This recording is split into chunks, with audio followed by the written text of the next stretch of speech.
The Space Force has its first recruits now. The Vice Chief of Space Operations, General D.T. Thompson, swore in the first 4 recruits Tuesday at Fort Meade. Those recruits and the other personnel assigned to the force will execute on the force's agenda. Jamie Morin is Vice President of Defense Systems Operations and Executive Director of the Center for Space Policy and Strategy at the Aerospace Corporation, a former Pentagon official. Jamie, welcome. It's good to see you. You and your colleagues are working on a broader space agenda. What does that agenda include, Jamie? Well, that's right, Francis. We've been working on a series of reports that we're calling part of Space Agenda 2021. And it's really to lay out and crystallize the critical issues and decisions facing senior decision makers in the coming year and the next presidential term. We're focused on, I would say, 4 big topic areas. One is managing the growth in space traffic, as so many new and exciting businesses are setting up in low Earth orbit in particular. Second is the new challenges in national security space. Third is the direction for space exploration and down the road, potentially economic development, betterment of humanity through space activity. And then the 4th broad category is what we call shaping the future. And that's the big think about the challenges that are out there. Fundamentally, we come at these from our mandate as part of an organization that runs a federally funded research and development center, right? So working on behalf of the government without conflicts of interest. And we see 3 big things happening in space. We see a increasing democratization of space with multiple new players on the scene, not just the US and the Soviet Union like in the Cold War, many more countries, many more companies.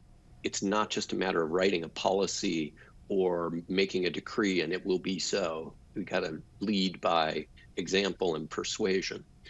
We also see dramatic changes in the economics of space, enabling new business models, opening the door to entirely new pursuits.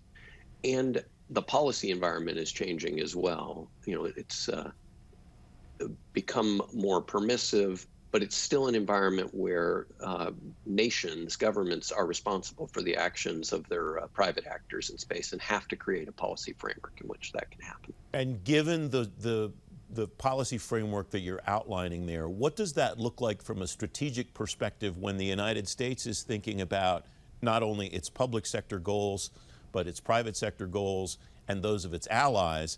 Obviously, there are some actors in space that are not our allies and whose interests are contrary to ours. What does formulating a strategy look like in that context, Jamie? So it's a terrific question. And one of the real challenges in space is that there is a constant back and forth between cooperation and competition.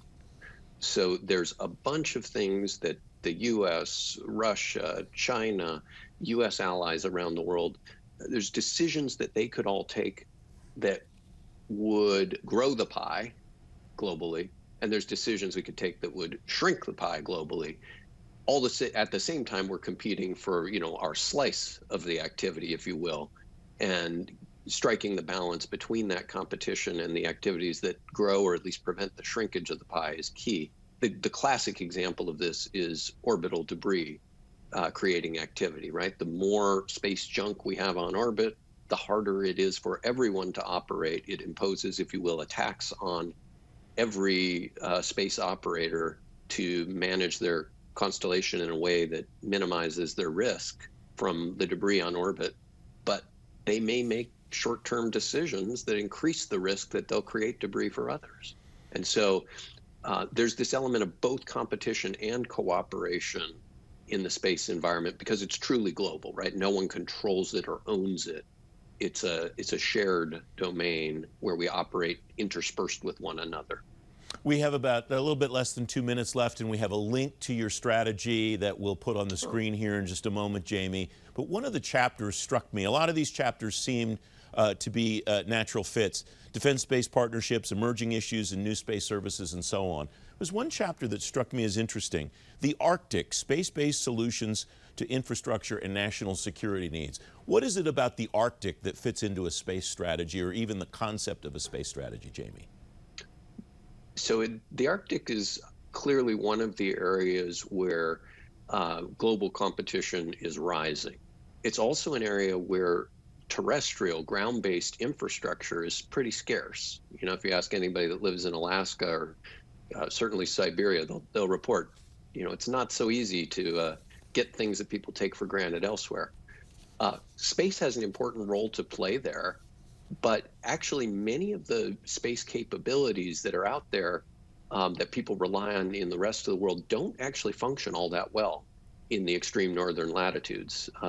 Think about it this way: if you've got a satellite at geosynchronous orbit in line with the equator, there's actually a fair bit of Earth between you on the ground in the far north or the far south and that satellite, and it's not so easy to pick it up. So a lot of communications technology doesn't work that well. Even GPS doesn't provide the same level of capability because of how that constellation is configured in orbit. So we're looking at ways that we can be creative to improve the quality of space-based services, including, very importantly, environmental monitoring in the Arctic,